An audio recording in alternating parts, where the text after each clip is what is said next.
मैं भगत का दुख सुन के निज दुख बिसरा देता हूँ। राधे राधे दोस्तों। मित्रों, आज का जो प्रसंग है ना, अब आप बोलोगे कि बस ये अपनी तारीफ करता है। मैं अपनी तारीफ थोड़ी कर रहा हूं, मैं तो रामचरितमानस के उस प्रसंग की तारीफ कर रहा हूं जिसको सुन के मेरा जीवन कृत्य कृत्य हो गया। कैसे प्रसंग है? किसी कंधा कांड। क्या? किसी कंधा कांड। मित्रों, भगवान कैसे कृपा करते हैं और कैसे सुख देते हैं, और जीव भूल जाता है तो फिर कैसे दंड देते हैं। आइए इस पर आज चर्चा करते हैं। बड़े ध्यान से प्रसंग को सुनना। ये रहा आपके स्क्रीन पर। ओम स्वस्ति श्री गणेशाय नमः। श्री मातु सरस्वती युगल चरण कमलभ्यो नमः। परम पूज्य प्रातः स्मरणी सद्गुरुदेवाय नमः।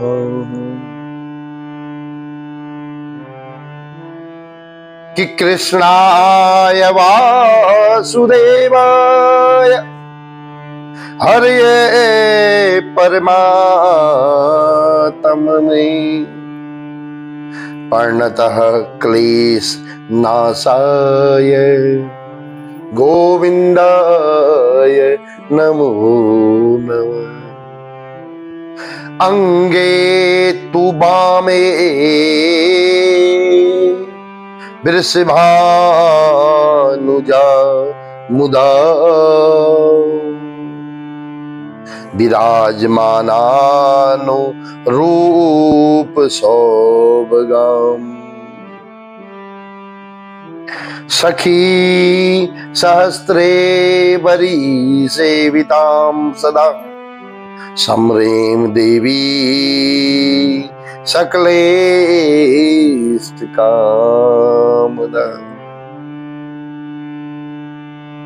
राधे राधे बोलो जपे आए, राधे राधे बोलो, राधे राधे जपो दौड़े आएंगे बिहारी। राधे राधे जपो।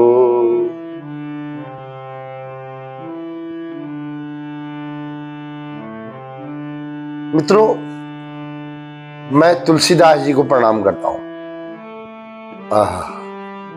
पर तुलसीदास जी को प्रणाम करने से पहले मैं भगवान शिव जी को प्रणाम करता हूं। शिव जी को प्रणाम करने के उपरांत मैं प्रणाम करता हूं श्री हनुमान जी महाराज। हनुमान जी महाराज साक्षात प्रेरणा देते हैं तुलसीदास जी को लिखने के लिए। और तुलसीदास जी ने ये जो रामचरितमानस लिखी है, जरा पढ़ना तो। जरा पढ़ना तो। एक बार और बोलता हूं, जरा पढ़ना तो।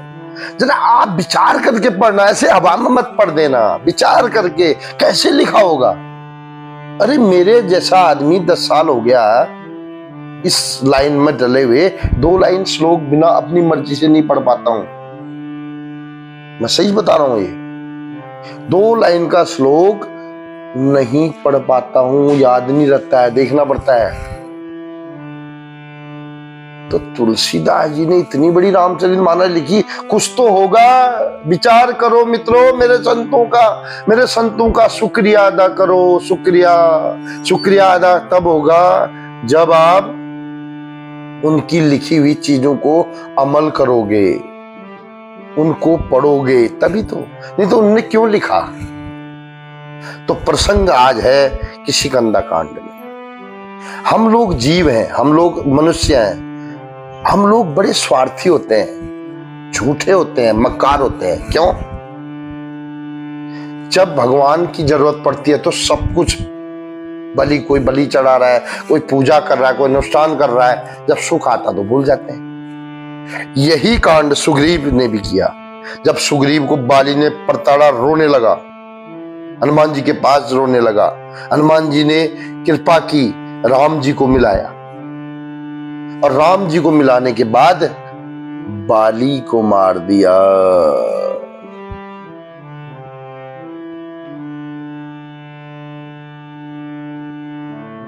बाली ने प्रश्न किया भगवान से, मुझे क्यों मारा? आपने सुग्रीव और मुझ पर भेद क्यों किया? भगवान ने बोला, देखो भेद इसलिए किया,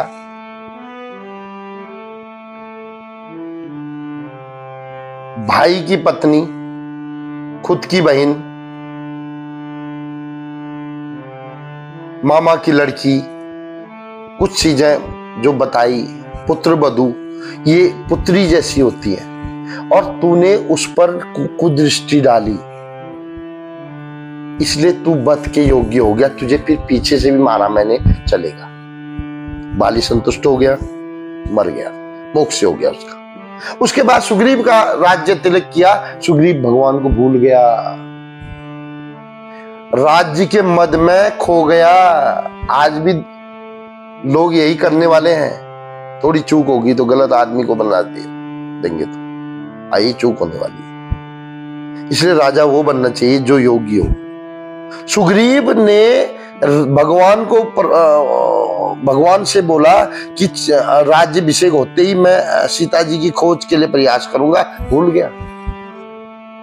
दोस्तों, हमारे जीवन में भी ये प्रॉब्लम है, हम भी भगवान से जब कृपा पा लेते हैं तो भूल जाते हैं, तो उसके बाद भगवान हमको दंड देते हैं। कभी बिजनेस में हमारा नुकसान हो जाता है, कभी बीमारी लग जाती है, कभी कुछ प्रॉब्लम आ जाती है, कभी ये हो जाता है, कभी वो हो जाता है, तो समझ लेना भगवान हमको याद कर रहे हैं। दुख में सुमिरन सब करे, सुख में करे ना कोई। भगवान बोलते हैं दुख में ही सही आए तो सही। सुग्रीव को सुख मिला, नहीं आया। फिर क्या किया? लक्ष्मण को बोला। ये लक्ष्मण कौन है? ये लक्ष्मण वैसे तो भगवान का भक्त है, लेकिन ऐसे आफत है, आफत।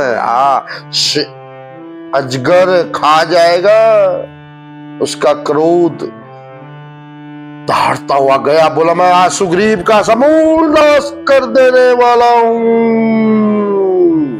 बड़ी मुश्किल से हनुमान जी ने और सुग्रीव की पत्नी, बाली की पत्नी तारा ने मनाया, और किसी कारण शांत हो गया। सुग्रीव आया, सुग्रीव भगवान के चरणों में पड़ गया, प्रभु मुझसे गलती होगी। देखो, 3 बातें इससे सीखने वाली है। एक, जीव को भगवान के को कभी नहीं भूलना चाहिए। दूसरा, भूलने के बाद भी अगर जीव उस भगवान के शरण में चला जाए तो भगवान तुरंत माफ कर देते हैं। बोला, प्रभु अब मैं आपकी शरण में हूं, मुझे चाहो तो दंड दे दो, लेकिन मैं आपकी शरण में हूं, अब मुझे मत छोड़ना, मैं अब जो है आपके चरण में आ गया। मतलब सुग्रीव भूलने के बाद जब भगवान को तो गुस्सा नहीं आया। देखो भगवान कितने दयालु। सबसे बड़ी बात है भगवान की दया। देखो ना, लक्ष्मण गए भगवान की अंतर की बात सुनकर सुग्रीव को मनाने, बोला ये देखो हमारा एहसान भूल गया। भगवान गुस्सा नहीं होते, भगवान बोलते हैं जो मेरा काम है वो समाज का काम है। यदि तुम्हें पद मिल जाए, यदि तुम्हें पावर मिल जाए, तो you do the work for the social. ये भगवान का मतलब था। भगवान को क्या चाहिए? तेरा 2 प्रसाद भगवान को चाहिए या तेरा 501 रुपया भगवान को चाहिए? बताओ मनुष्य, बताओ, सोचो, विचार करो। अगर आप 1 करोड़ रुपया भगवान की दान पेटी में डाल दो, भगवान को नहीं, बताओ। लेकिन भगवान बोलते हैं कि जो जिसको पद मिल जाए मेरी कृपा से, सेंट्रली अपॉइंटमेंटेड बंदा हो जाए, सेंट्रलाइज अपॉइंटमेंट वाला बंदा हो जाए, तो that is the representative of me, God. यानी कि that person is the representative of God. तो he should not think only about him and her family. भगवान ये चाहते हैं, समझ लेना बात। सुग्रीव को डराया, सुग्रीव को वापस अपने शरण में लाए, सुग्रीव को माफ किया, फिर लंका की खोज हुई। इसका प्रसंग अगली बार सुनाएंगे। तो याद रखना दोस्तों, इस प्रसंग को सुनने के बाद अपनी उंगली को शेयर सब्सक्राइब में अवश्य डालना, क्योंकि नए नए प्रसंग लाऊंगा और आपको किसी न किसी को तो फायदा होने वाला है। और आप लोग रोज मेरे चैनल को बहुत ज्यादा मात्रा में देख रहे हैं, मुझे भी मेहनत करने को मेरे को भी मन करता है। मैं इस प्रसंग को सुनता हूँ, मेहनत करता हूँ और लाता हूँ, इससे लोगों को फायदा भी होता है और मुझे भी फायदा होता है। मेरा दिन चकाचक निकल रहा है। जय श्री कृष्ण। मिलते हैं किसी और प्रसंग के साथ 2 दिन बाद। तब तक के लिए आपके घर में मंगलमय बना रहे, इसकी मैं भगवान राम जी से प्रार्थना करता हूँ। जय श्री कृष्ण। राधे राधे तो बोल ही देना।